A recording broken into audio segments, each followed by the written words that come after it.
J'avais déjà il y a longtemps utilisé des cardboards, mettre mon téléphone dans une petite boîte en carton, mais c'est vraiment la première fois que j'utilisais un casque qui me permettait en plus de me déplacer, de saisir des objets et d'être vraiment immergé dans un environnement comme celui-là.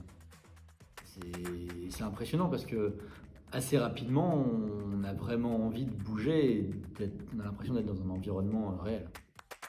J'ai eu besoin quand même d'un petit temps d'adaptation parce que pour se déplacer c'est particulier. Une fois que j'avais cette adaptation-là, que je pouvais me déplacer, que j'ai compris comment saisir des objets, on a très vite envie de se balader, de toucher, de regarder les détails parce que finalement il y a des détails qui sont assez bien définis et j'ai bien apprécié. Moi, je trouve ça très intéressant. Ça me parle beaucoup parce que j'estime que quand on apprend, en général, on se trompe, c'est même plutôt bien. Ça veut dire qu'on essaye. Quand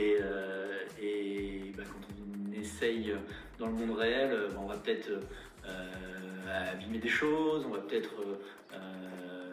casser, devoir réessayer pour plein de monde, ça peut être gênant. Là, dans un contexte immersif, je me dis finalement je vais rien casser, c'est fait pour, je suis tout seul ou avec des gens, mais non, ça va plutôt me rassurer. À une présentation, on était tous bien alignés sur nos petits fauteuils. Ça aurait très bien pu, avec un casque comme celui-là, se faire à distance, mais de façon vraiment immersive, où tout le monde n'est pas à faire deux choses en même temps. Ouais, ça s'y prêterait dans ce type de rencontre, d'échange.